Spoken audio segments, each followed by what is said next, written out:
Lo que ha ocurrido en Roma no es una simple nota de prensa, no es una actualización litúrgica menor, ni un matiz de lenguaje para modernizar viejas fórmulas. Es a todos los efectos un terremoto teológico que ha sacudido los cimientos de la Iglesia Católica y lo ha hecho en silencio, sin trompetas ni ceremonias públicas, como si se tratara de un acto administrativo rutinario. El Papa León XIV, hombre de gesto sereno y voz pausada, ha firmado un decreto que deroga 12 dogmas centrales de la fe católica. 12, no 1, no 2. 12 en el lenguaje de la Iglesia estamos hablando de arrancar columnas enteras del edificio doctrinal sobre el que han predicado papas, obispos, sacerdotes y catequistas durante siglos. Pero lo más desconcertante no es solo la magnitud del cambio, sino la manera en que se ha ejecutado. Nada de discursos desde el balcón central de la Basílica de San Pedro, nada de asambleas solemnes con cardenales y delegados de todo el mundo. El documento titulado Revisión Doctrinal para la Unidad de la Fe apareció en el portal oficial del Vaticano en la madrugada como si fuera una circular interna, sin vídeo, sin anuncio en las redes sociales del Papa, sin explicaciones adicionales.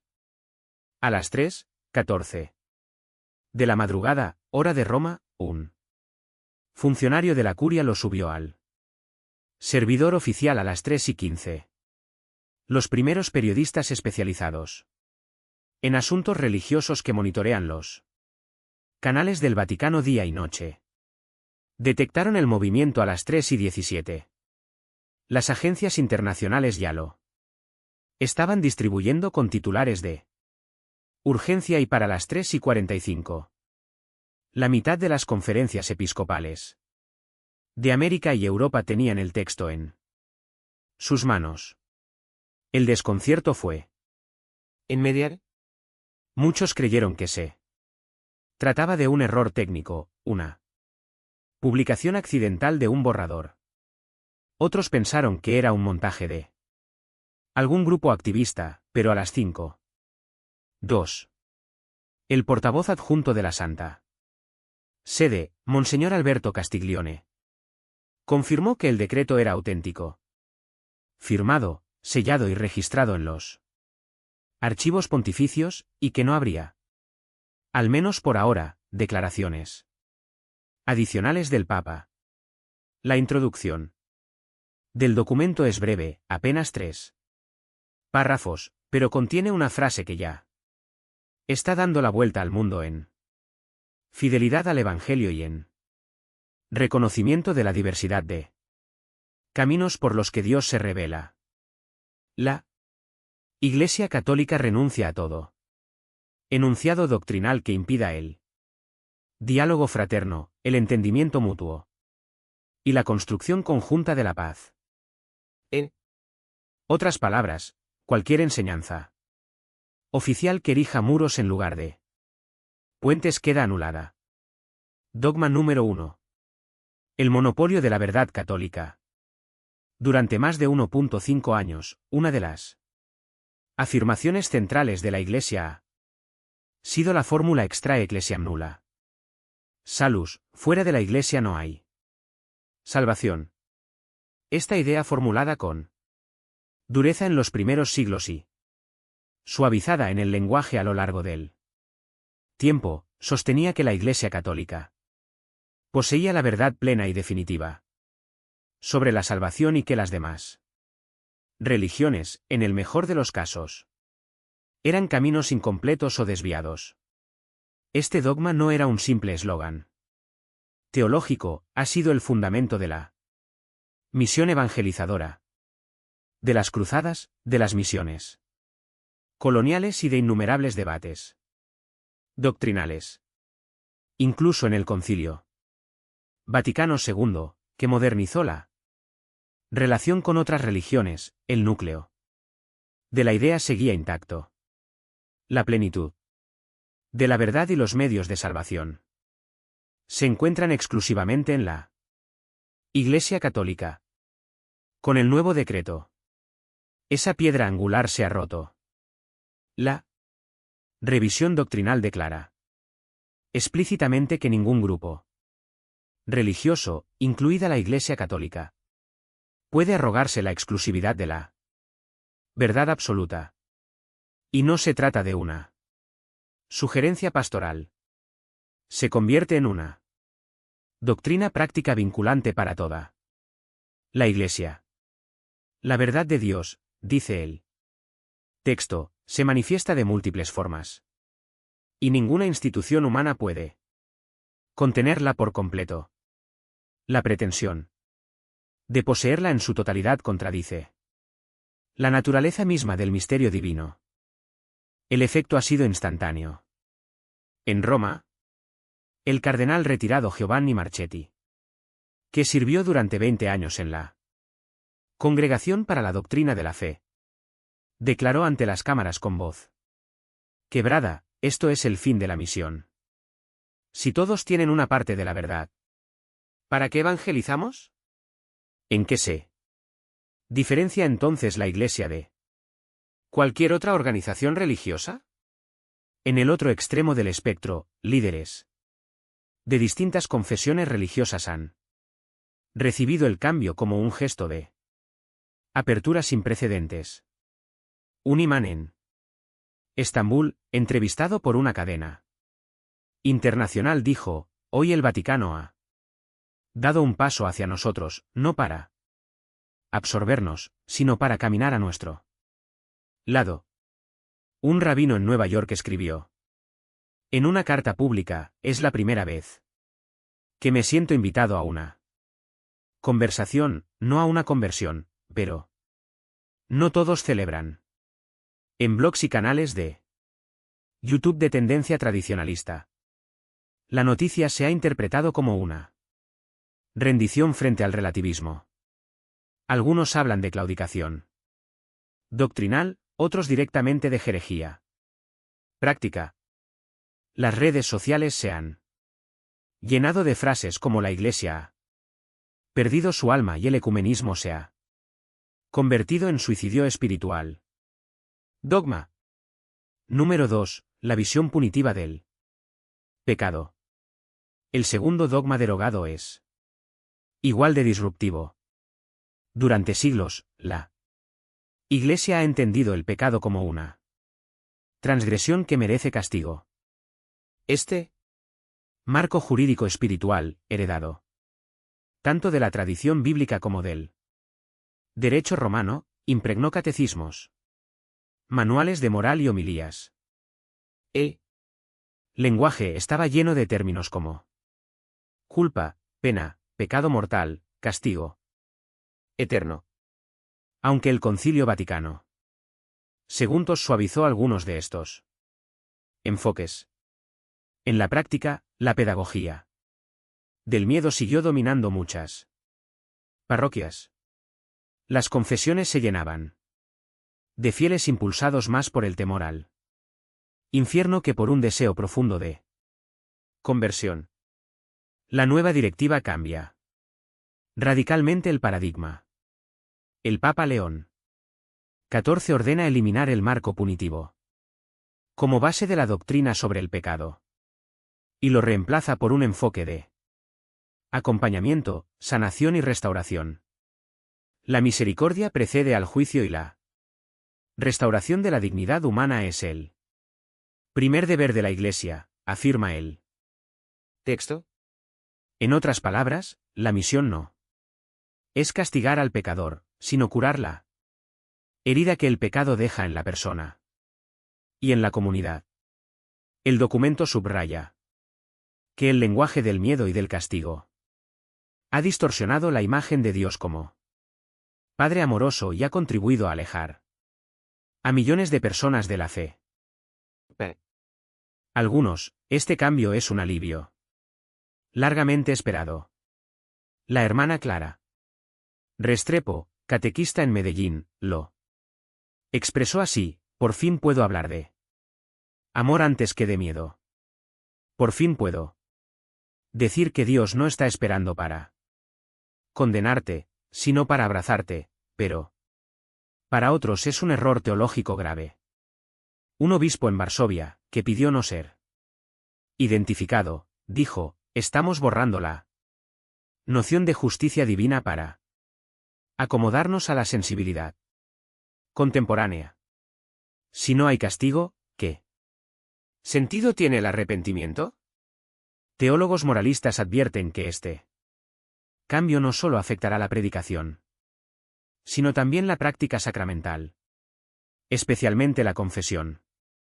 Si el pecado ya no es visto principalmente como un delito ante Dios que requiere pena, el sacramento de la reconciliación podría transformarse en algo muy diferente a lo que ha sido durante siglos, el silencio calculado.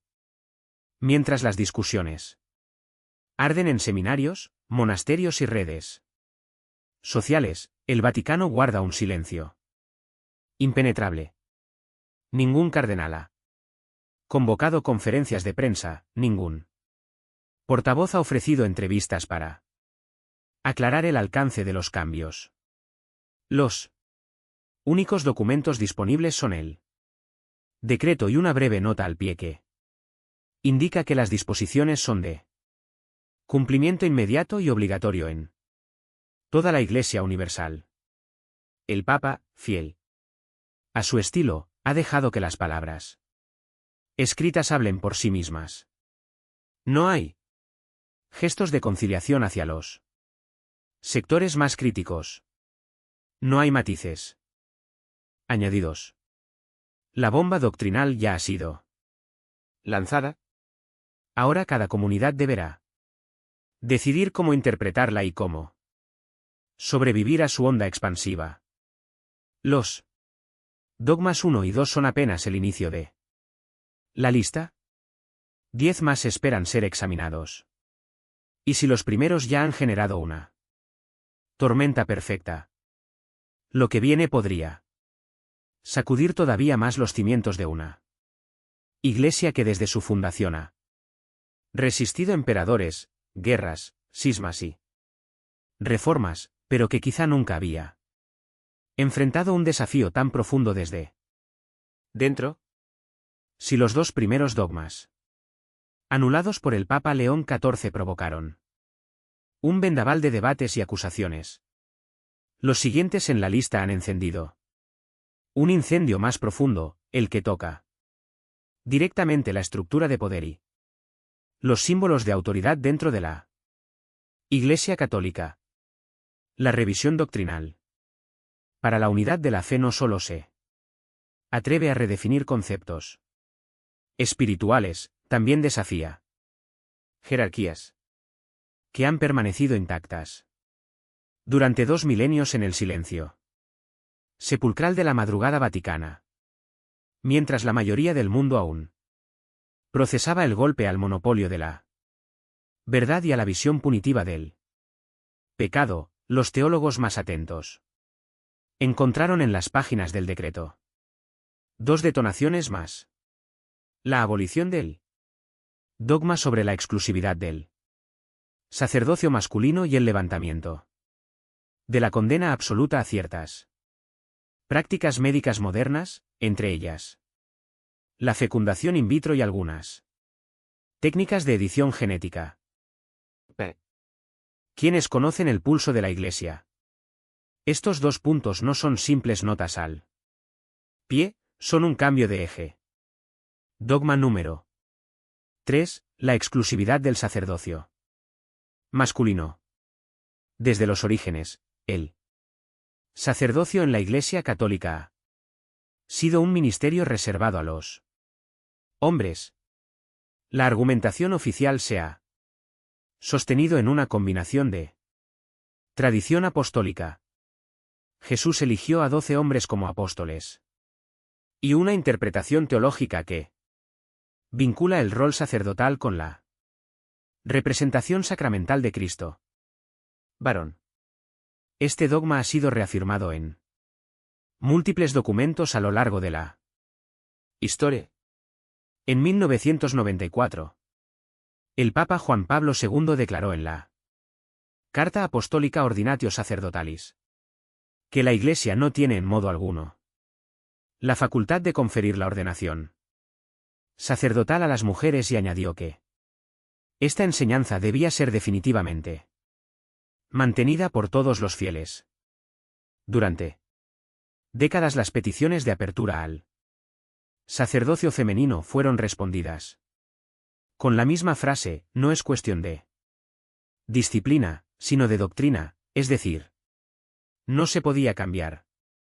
Hasta ahora la revisión doctrinal firmada por León XIV declara que ningún sacramento ni ministerio instituido por Cristo puede ser limitado en su acceso por razones de género y que las comunidades locales podrán discernir en oración y comunión la idoneidad de cualquier bautizado para el ejercicio del ministerio sacerdotal, independientemente de su sexo. Reacción. Fue explosiva. En Irlanda, un grupo de sacerdotes celebró una misa de acción de gracias apenas horas después de conocerse la noticia. En cambio, en Nigeria, un obispo diocesano prohibió de inmediato toda discusión pública sobre el tema y calificó la medida de ruptura con la ley divina. Para muchas mujeres católicas la noticia es histórica. S. Beatriz Montero, teóloga y religiosa española, dijo a la prensa: no se trata de ocupar un altar, sino de que la Iglesia reconozca que Dios llama sin discriminar. Pero los sectores conservadores han advertido que esta apertura es el inicio del colapso de la estructura sacramental. El impacto pastoral también será enorme. Seminarios, programas de formación y estructuras parroquiales deberán reescribirse. Y en comunidades donde la escasez de sacerdotes ha obligado a cerrar parroquias, esta decisión podría abrir una nueva etapa o una nueva fractura. Dogma número 4. La condena absoluta de ciertas prácticas médicas modernas. El cuarto dogma eliminado es un pilar moral que la Iglesia defendió con especial fuerza en las últimas décadas. La condena categórica de prácticas como la fecundación in vitro, la manipulación genética de embriones y más recientemente algunas formas de edición del ADN humano. La posición oficial se había fundamentado en la defensa de la vida desde el momento de la concepción y en la idea de que intervenir en la transmisión de la vida humana fuera del acto conyugal natural distorsionaba el plan divino. Documentos como Donum Vitae 1987 y Dignitas Personae 2008 reforzaron esta enseñanza con advertencias sobre los riesgos éticos y espirituales de jugar a ser Dios. En la nueva directiva, León X da un giro radical.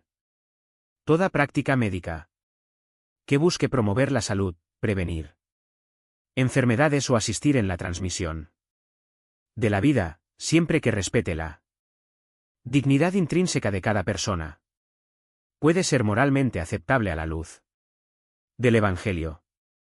Con esta redacción, la Iglesia ya no condena en bloque la fecundación in vitro ni otras tecnologías reproductivas, siempre que no impliquen destrucción deliberada de embriones variables ni manipulación con fines no terapéuticos. Además, se abre la puerta a la investigación genética para prevenir enfermedades hereditarias graves. Las reacciones fueron inmediatas. En clínicas católicas de Italia y Argentina. Algunos médicos celebraron la noticia como un alivio moral y profesional. En cambio, líderes pro Vida en Estados Unidos y Polonia. Denunciaron la medida como una traición a décadas de defensa incondicional de la vida.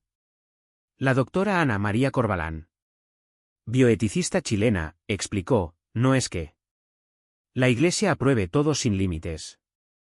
Lo que hace es cambiar el principio rector. Pasa de la prohibición absoluta a un discernimiento moral, caso por caso. Para sus críticos, este cambio abre la puerta a abusos y a una erosión de los valores que la Iglesia ha defendido con firmeza. Para sus defensores es un reconocimiento de los avances científicos como dones que pueden servir al bien común, un mismo patrón, aunque dogmas 3 y 4 parecen pertenecer a áreas distintas, estructura sacramental y moral bioética, ambos comparten un mismo patrón. El paso de una prohibición categórica a un discernimiento contextual, es decir, el abandono de la regla universal, inamovible por la apertura a decisiones locales matizadas, dialogadas para los defensores de León XIV. Esto es una señal de madurez eclesial. Para sus detractores es la semilla del caos. Temores que bajo este modelo la unidad doctrinal se fracture y surja una iglesia donde lo permitido en un país sea condenado en otro. El Vaticano de momento no ofrece explicaciones adicionales. Ningún documento complementario ha sido emitido. Solo la orden de que el decreto es de cumplimiento inmediato y que las conferencias episcopales deberán adaptar sus normas a estas nuevas disposiciones antes de fin de año. Mientras tanto, en parroquias y universidades católicas los debates se intensifican. Un profesor de teología moral en la Universidad Gregoriana de Roma comentó off the record: lo que estamos viendo es un cambio de paradigma. Ya no se trata de custodiar un depósito inmutable, sino de acompañar la vida real con toda su complejidad, la tormenta que se avecina. Si los primeros dos dogmas anulados tocaron la identidad doctrinal, estos dos golpean directamente la praxis, la vida concreta de las comunidades y los siguientes en la lista que aún no hemos abordado prometen ser igual de incendiarios. Por ahora, la estrategia del Papa parece clara. Avanzar sin retroceder, dejar que las palabras del decreto produzcan su efecto antes de intervenir de nuevo. Y en ese silencio calculado, la Iglesia Universal se enfrenta a una pregunta que no es nueva, pero que hoy suena con más fuerza que nunca. ¿Hasta dónde puede cambiar la Iglesia sin dejar de ser ella misma? Sí. Los primeros 4 dogmas anulados por el Papa León XIV ya habían desencadenado un terremoto de proporciones históricas.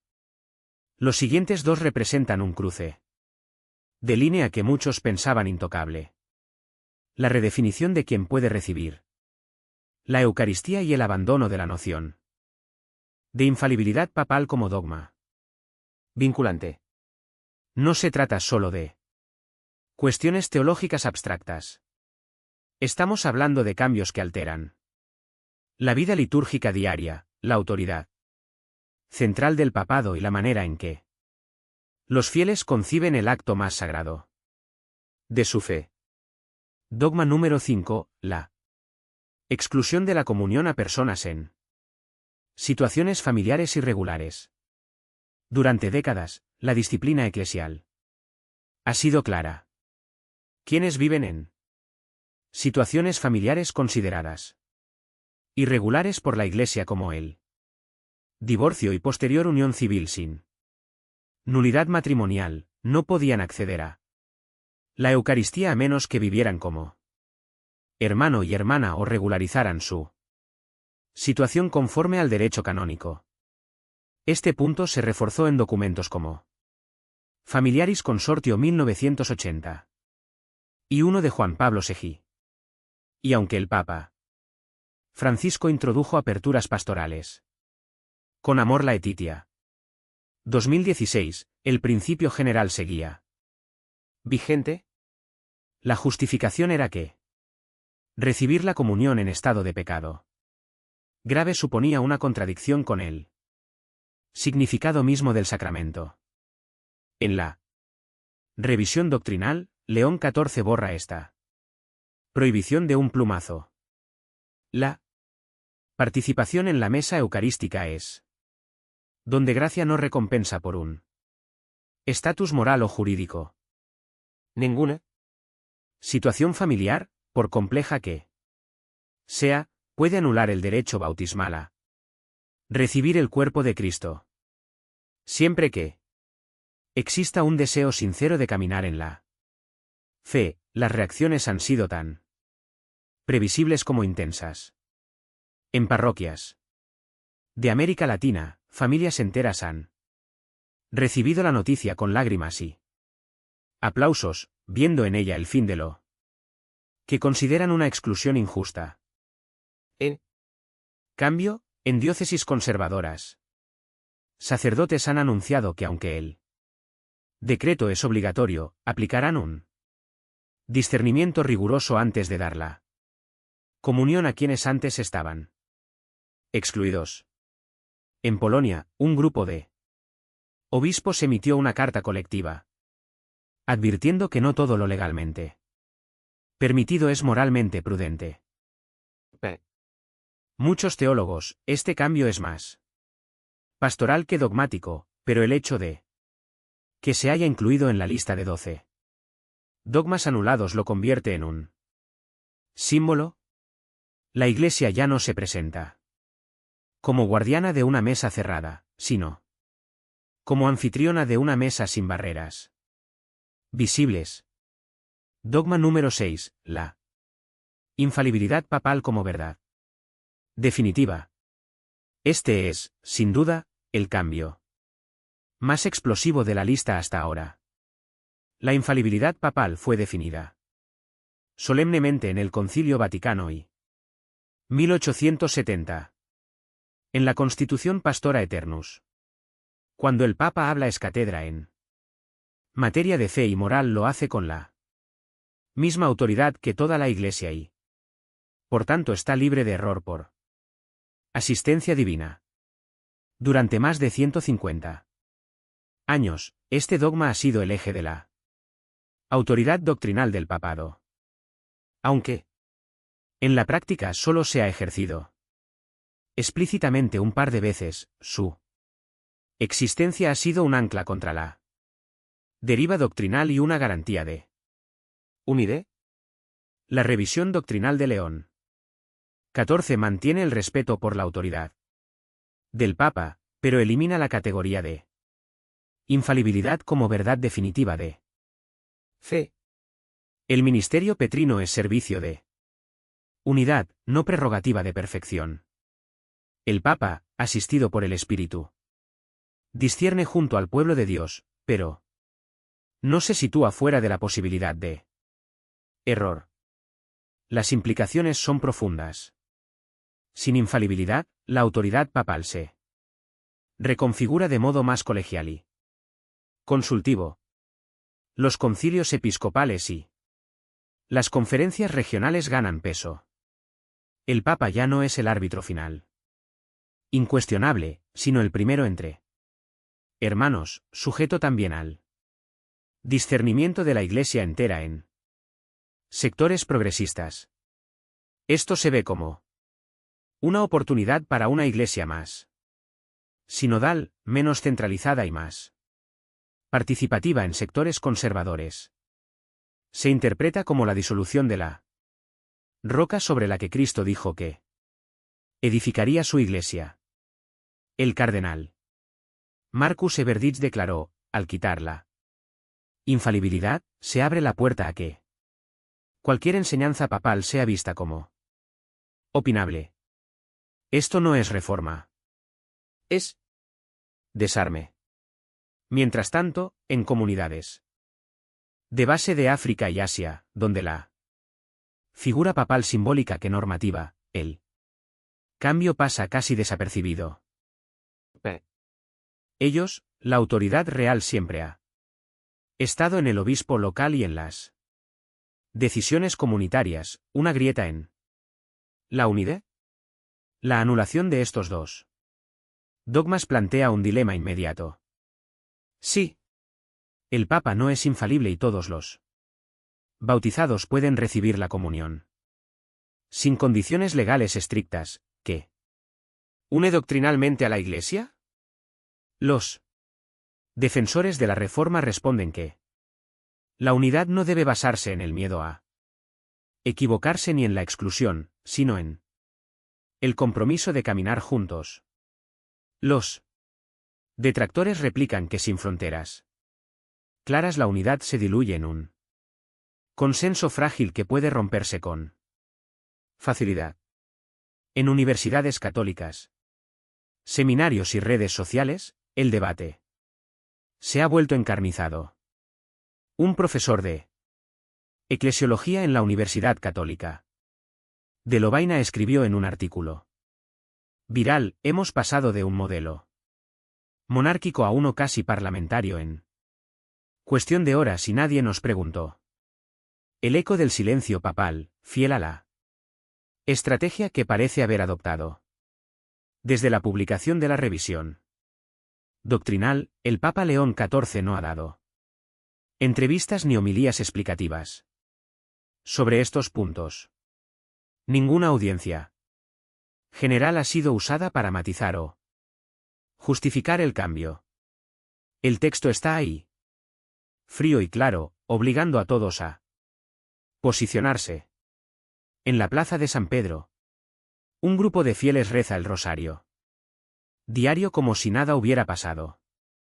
Mientras a pocos metros periodistas de todo el mundo esperan algún gesto, alguna señal desde la ventana papal. No llega. Un veterano corresponsal vaticano comenta en voz baja: el silencio es parte de la jugada. Si el Papa hablara, tendría que entrar en los detalles. Y. Los detalles en este momento podrían romper el frágil equilibrio que mantiene la Reforma en pie, la Iglesia ante su espejo. Con la eliminación de los dogmas 5 y 6, la Iglesia se ve obligada a mirarse en un espejo incómodo. ¿Puede una institución universal sostener su cohesión sin un principio de autoridad central incuestionable? Puede mantener la sacralidad de sus sacramentos sí. Estos se abren sin condiciones previas.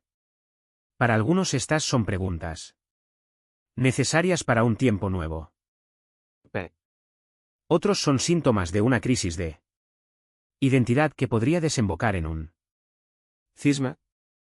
¿Y si lo que hemos visto hasta ahora es ya motivo de temblores internos? Los próximos puntos en la lista dogmas 7 y 8 podrían poner a prueba de manera definitiva la resistencia de una Iglesia que dice confiar en el Espíritu Santo, pero que nunca había tenido que fiarse tanto de él como ahora, si la eliminación de los dogmas anteriores había movido los cimientos. Los siguientes dos van directamente al corazón de la fe católica. La concepción virginal de María y la doctrina del infierno eterno como destino irreversible para las almas condenadas. No son puntos secundarios. Estos dogmas han sido recitados, cantados y predicados durante siglos. Presentes en catecismos, misales, rosarios y obras de arte que definieron culturas enteras. Cuestionarlos no es solo un cambio teológico, es reescribir el imaginario espiritual de millones de personas. Dogma número 7. La concepción virginal de María. Pocos dogmas han tenido tanta influencia cultural y devocional como el de la concepción virginal de María. Según la tradición católica, proclamada dogma en el Concilio de Letrán, en el siglo VI. Reafirmada en múltiples concilios posteriores, María concibió a Jesús sin concurso de varón por obra del Espíritu Santo. Este misterio no solo es un pilar de la cristología porque sostiene la divinidad de Cristo, sino que también ha sido un elemento central de la mariología y del ideal de pureza en la Iglesia. En la revisión doctrinal, León XIV no niega el papel único de María ni la divinidad de Jesús, pero cambia la formulación de manera drástica. El nacimiento de Jesús es un misterio de encarnación divina, no un ejercicio de biología milagrosa. Lo que proclamamos es que Dios irrumpe en la historia por medio de María con la plenitud de su espíritu, sin que la naturaleza humana de Cristo se vea disminuida por el modo de su concepción. En otras palabras, el énfasis ya no está en un hecho físico sobrenatural, sino en un acto espiritual de encarnación. La interpretación queda abierta a lecturas simbólicas o incluso no literalistas. La reacción fue inmediata. En países como Filipinas y México, donde la devoción mariana es parte de la identidad nacional, hubo procesiones espontáneas en defensa de la Virgen intacta. Sacerdotes predicaron homilías advirtiendo que quien toque a María toca el corazón del pueblo. En contraste, teólogos progresistas celebraron la apertura a una mariología menos centrada en la biología y más en la fe como acto de entrega y cooperación con Dios. Un profesor de teología en Barcelona declaró: no se trata de reducir a María, sino de liberarla de una lectura que para muchos jóvenes de hoy es incomprensible. María es grande, no por un dato ginecológico, sino por su fe radical. Pero para sectores conservadores, este cambio es una herida directa al credo niceno, que afirma explícitamente, y se encarnó por obra del Espíritu Santo de María, la Virgen. Dogma número 8, el infierno eterno e irreversible. Si hay una imagen que ha definido la pedagogía del miedo en el cristianismo, es la del infierno eterno. Desde los padres de la Iglesia hasta Dante, pasando por incontables sermones y catecismos, la idea de un castigo perpetuo ha sido presentada como consecuencia inevitable para quienes mueren en pecado mortal. El catecismo de la Iglesia Católica es claro. La enseñanza de la Iglesia afirma la existencia del infierno y su eternidad.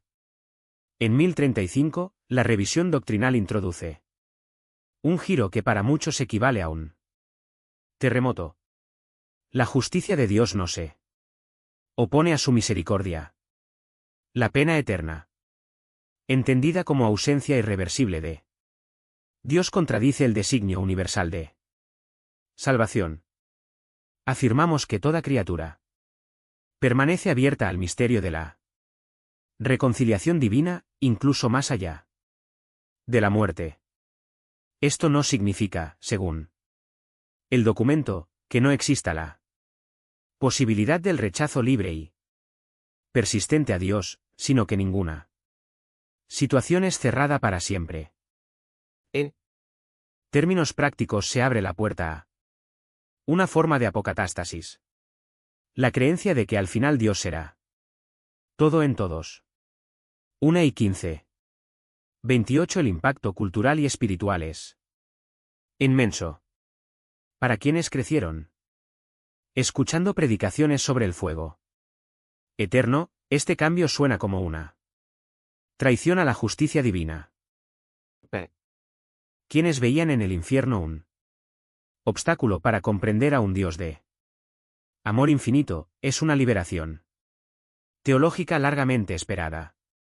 En Roma, un sacerdote anciano, al ser consultado, dijo con lágrimas, si el infierno no es eterno, entonces Cristo murió por nada. ¿De qué nos salva si al final todos ¿Entran? En cambio, una religiosa misionera en África comentó, la gente aquí nunca entendió cómo un Dios bueno podía torturar eternamente. Ahora puedo anunciar a un Dios que no se rinde con nadie. El peligro de la relativización. Los críticos advierten que con estos dos cambios, uno sobre María y otro sobre el infierno, la Iglesia se arriesga a abrir un campo de interpretaciones tan amplio que pierda el sentido común de la fe. Un columnista católico tradicionalista en Estados Unidos escribió, hoy es la concepción virginal. Mañana será la resurrección. Hoy es el infierno eterno. Mañana será el cielo como metáfora. Una fe que se acomoda a la sensibilidad moderna pierde su anclaje sobrenatural. Por otro lado, defensores de la Reforma insisten en que la tradición no es un museo, sino un río vivo.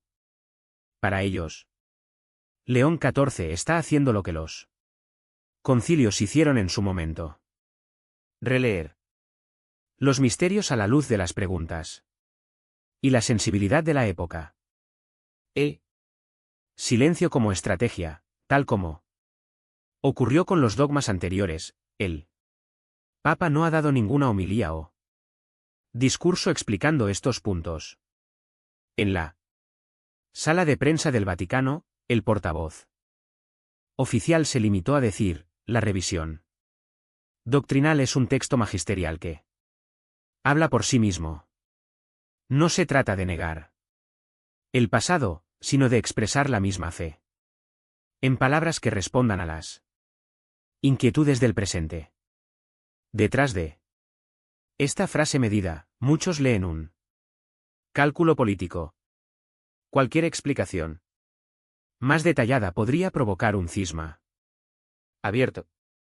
Mientras tanto, el texto sigue circulando, siendo estudiado, discutido y, en algunos casos, abiertamente desobedecido por obispos que han declarado que seguirán enseñando el catecismo tal como está, un pueblo dividido entre la devoción y la duda. En comunidades rurales donde la catequesis se transmite más por tradición oral que por documentos. Estos cambios llegan filtrados, incompletos y a veces distorsionados. Algunos fieles creen que el Papa ha dicho que María no es virgen. Otros que ya no hay infierno y en consecuencia la asistencia a misa en ciertas zonas ha caído, mientras en otras ha crecido por la curiosidad del cambio. En ciudades universitarias, en cambio, jóvenes católicos han comenzado foros de debate en línea para analizar las implicaciones de estos dogmas a la luz de la Biblia, la tradición y la filosofía contemporánea.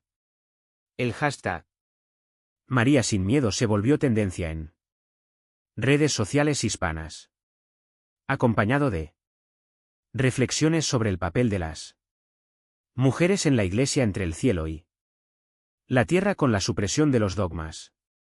7 y 8. León XIV parece estar llevando a la Iglesia a una encrucijada inédita o se produce una renovación espiritual profunda que recupere el atractivo del cristianismo para una sociedad postmoderna. O se desata una fractura que deje a la Iglesia dividida en bloques irreconciliables, como ocurrió tras la Reforma del siglo X. El desafío es inmenso. Si María ya no es definida solo por su virginidad física, ¿cómo cambia eso la devoción mariana y la mariología en general si el infierno no es irreversible? ¿Cómo sé? Predica la conversión sin caer en la ¿Laxitud moral? Por ahora, la respuesta oficial sigue siendo el silencio.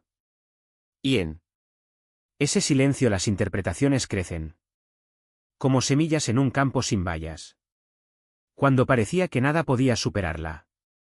Controversia desatada por la revisión de los dogmas anteriores, el documento del Papa León XIV entra en territorio que ha sido históricamente intocable, la expiación sangrienta de Cristo como única vía de salvación y el derecho divino del Papa como suprema autoridad temporal y espiritual. Estos dos dogmas han sido pilares no solo de la teología, sino de la estructura de poder de la Iglesia.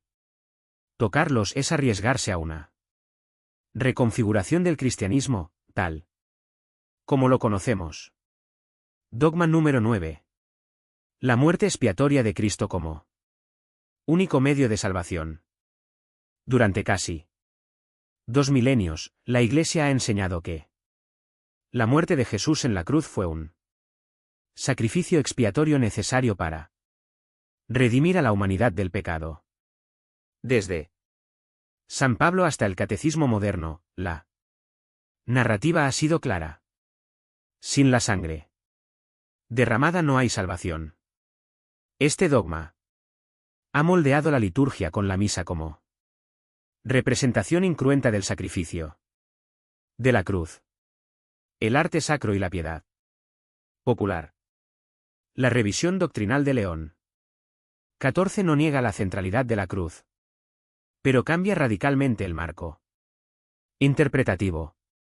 La salvación es fruto del amor radical de Dios manifestado en Cristo, no de una exigencia jurídica de derramamiento de sangre.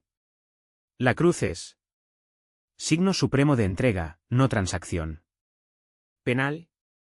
Dios no necesitó la muerte de su Hijo para perdonar. Fue la humanidad la que necesitó ver hasta dónde llega el amor de Dios. Este cambio sutil en apariencia es para los teólogos conservadores una herejía disfrazada de ¿Poesía? quitar el elemento de satisfacción penal. La idea de que Cristo pagó con su vida una deuda que nosotros no podíamos pagar, implica desmontar la comprensión tradicional de la redención. Las reacciones no se hicieron esperar. En América Latina, sacerdotes carismáticos denunciaron que esta teología de la entrega diluye el sentido del sacrificio, convirtiendo la cruz en una metáfora sentimental. En Europa, varias facultades de teología vieron la Reforma como una oportunidad para reconectar el mensaje cristiano con una generación que rechaza las imágenes violentas y sangrientas de la fe. Un obispo de Centroamérica declaró, si la muerte de Cristo no fue necesaria, ¿qué ¿sentido tiene el martirio? ¿La renuncia? ¿La penitencia? Esta es la puerta hacia un cristianismo sin cruz. En contraste, una teóloga en Canadá escribió, por fin se reconoce que Dios no es un contable cósmico que exige sufrimiento para perdonar. La cruz es la expresión máxima de amor solidario, no de sed de sangre divina. Dogma número 10. El derecho divino del Papa como suprema autoridad. El segundo dogma que León XIV ha revisado en esta sección es tan político como teológico. El derecho divino del Papa a ser la suprema autoridad en la tierra en asuntos de fe y moral. Una doctrina que se consolidó especialmente tras el Concilio Vaticano Pari 1870. Con la proclamación de la infalibilidad papal es cátedra. Aunque en la práctica el papado ha perdido el control político sobre estados y monarquías, la idea de Que el Papa tiene autoridad suprema incuestionable sobre toda la Iglesia ha sido innegociable. La revisión doctrinal propone un giro sorprendente. La autoridad en la Iglesia es un servicio ¿Colegial? El obispo de Roma preside en la caridad y en la comunión, no como monarca absoluto. Ningún ser humano puede pretender ser voz única inapelable de Dios en la tierra, aunque no elimina explícitamente la infalibilidad. Este cambio debilita su fundamento Teológico.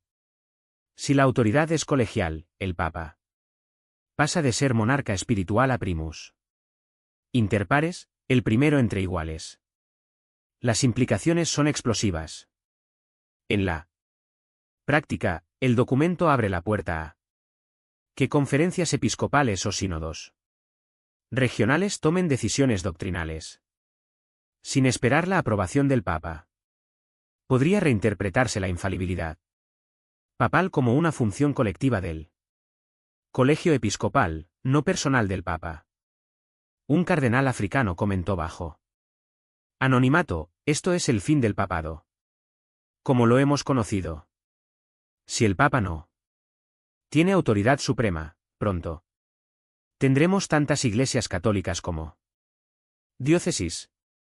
Pero otros obispos, especialmente en Alemania y Australia, celebraron el paso como un acto de humildad histórica, recordando que en los primeros siglos el obispo de Roma no ejercía un poder centralizado, sino un rol de unidad moral, un doble golpe al sistema. La combinación de estos dos cambios sobre la cruz y sobre el papado ataca el corazón del sistema teológico y de poder que ha sostenido a la Iglesia.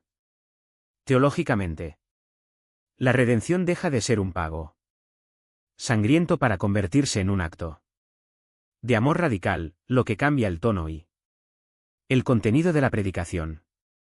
Estructuralmente, el Papa deja de ser la cúspide vertical y pasa a ser parte de un liderazgo más horizontal, lo que redistribuye el poder. Para algunos es la oportunidad de volver a un cristianismo más comunitario y menos jerárquico. Para otros es una rendición que dejará a la Iglesia sin unidad ni autoridad doctrinal, el eco en la base y en la cúpula. Entre los fieles, la noticia se recibe con reacciones encontradas. Grupos juveniles en Italia y Francia organizaron vigilias de oración para dar gracias por una Iglesia que pone el amor antes que la ley.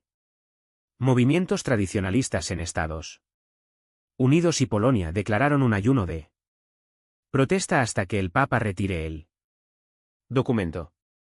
En el Vaticano, mientras tanto, las reuniones privadas entre cardenales son más tensas que nunca.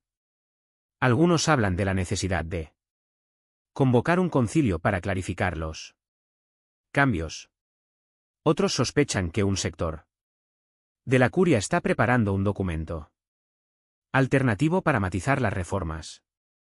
El riesgo de un cisma silencioso. Lo que preocupa a los analistas no es solo la reacción ruidosa de los grupos tradicionalistas, sino el surgimiento de un cisma silencioso. Diócesis que sin declararse en rebeldía simplemente ignoran los cambios y siguen enseñando la doctrina anterior. Este doble catecismo, uno oficial y otro de facto, podría fragmentar la Iglesia en una red de comunidades con creencias y prácticas distintas, pero que aún comparten nombre y estructura. Un sacerdote jesuita en Brasil advirtió: la unidad visible de la Iglesia podría convertirse en una fachada. Debajo habría iglesias paralelas que ya no creen lo mismo sobre Cristo o el Papa. La visión de León XIV. Aunque no ha dado entrevistas sobre estos puntos, personas cercanas al Papa afirman que su objetivo es liberar a la Iglesia de cargas teológicas y estructuras de poder que oscurecen el Evangelio. Según esta visión, la cruz no es un instrumento de castigo divino, sino un testimonio de amor incondicional.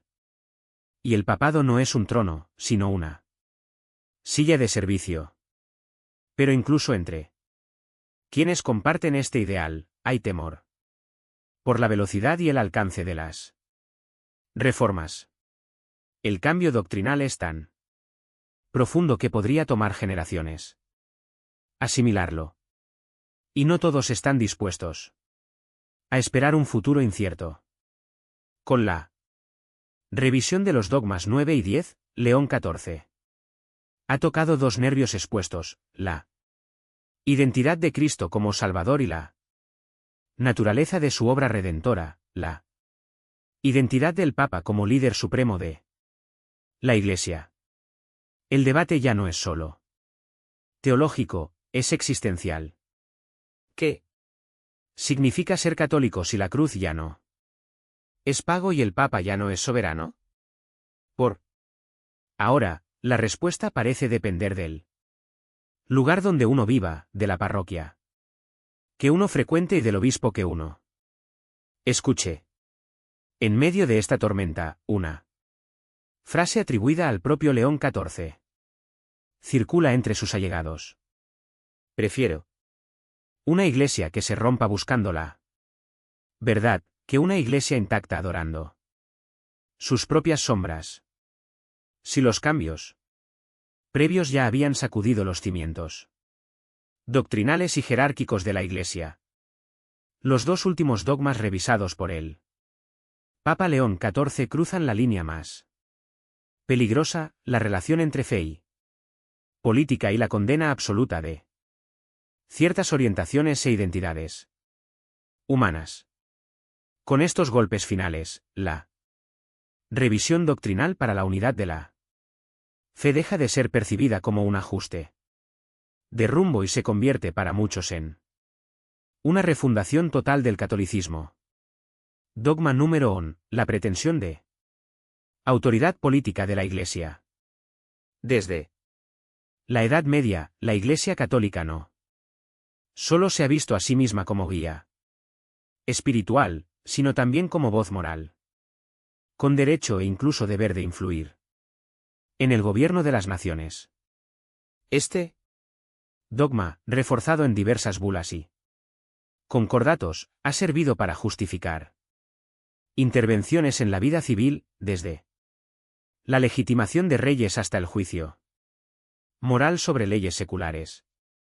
Aunque en la práctica el poder político directo del Vaticano se redujo drásticamente después de la pérdida de los estados pontificios en 1870. La pretensión doctrinal se mantuvo. La Iglesia tiene un mandato divino para orientar las leyes y las políticas públicas conforme a la moral católica. El documento de León XIV corta este lazo con una frase que ya se estudia como histórica: la Iglesia no gobierna pueblos, sino almas, no dicta leyes civiles, sino que inspira corazones. Toda pretensión de dominio político contradice el ejemplo de Cristo, que rehusó el poder temporal. Esta declaración significa que oficialmente la Iglesia renuncia a reclamar autoridad política como parte de su misión. Su papel queda limitado a la formación espiritual y ética, sin la ambición de moldear directamente la legislación o la administración de los estados. La reacción internacional ha sido tan polarizada como inmediata. Gobiernos laicos celebraron el cambio como un paso hacia una convivencia más pluralista. El presidente de un país europeo lo calificó de acto de madurez espiritual y política. Obispos conservadores, especialmente en América Latina y África, denunciaron que la renuncia a Influir en la ley civil equivale a abandonar la defensa pública de la verdad moral. Un cardenal de Europa del Este afirmó, si no hablamos en las leyes, otros impondrán las suyas y no siempre serán las del Evangelio. En Contraste, un sacerdote en Filipinas celebró que por fin la Iglesia podrá predicar sin ser sospechada de querer gobernar. Dogma número 12, la condena absoluta de la homosexualidad y la diversidad de género. Este último dogma revisado es, sin duda, el más explosivo en el ámbito pastoral durante siglos. La enseñanza oficial de la Iglesia ha considerado las relaciones homosexuales como intrínsecamente desordenadas y ha rechazado cualquier identidad de género distinta de la binaria tradicional. Aunque algunos sectores han adoptado un tono más compasivo, la condena moral explícita ha persistido en el catecismo y en documentos papales. La revisión doctrinal de León XIV introduce un cambio radical. Toda persona, sin importar su orientación sexual o identidad de género, es amada por Dios tal como ha sido creada. Ninguna condición humana, cuando vivida en amor y respeto mutuo, puede ser objeto de condena moral absoluta. Este enunciado no solo suaviza el lenguaje, elimina la base doctrinal para excluir, discriminar o negar sacramentos a personas LGBTQ+. En otras palabras, el Vaticano ahora reconoce que la orientación sexual y la identidad de género no son en sí mismas pecado, y que el discernimiento moral debe centrarse en la calidad ética de las relaciones, no en su conformidad con un modelo único. La respuesta pastoral y social ha sido inmediata y tumultuosa. Comunidades católicas LGBTQ+, alrededor del mundo organizaron vigilias y misas de acción de gracias. Grupos ultraconservadores advirtieron que este paso abre la puerta a la normalización del pecado. Varias diócesis en África y Oriente Medio han declarado que ignorarán este punto de la directiva. Un obispo en Nigeria declaró: esto contradice 2000 años de enseñanza. No puedo enseñar que la práctica homosexual sea moralmente aceptable. En contraste, una religiosa en España que trabaja con jóvenes en riesgo comentó: hoy puedo mirar a mis chicos a los ojos y decirles, Dios te ama como eres y no es un truco para luego corregirte el cierre de la lista y la apertura del conflicto con la revisión de estos dos dogmas. León X completa un paquete de reformas que ya se conoce en la prensa como los 12 golpes del Vaticano. Pero lo que para algunos es un acto de liberación espiritual, para otros es un suicidio doctrinal. La combinación es letal para la vieja guardia.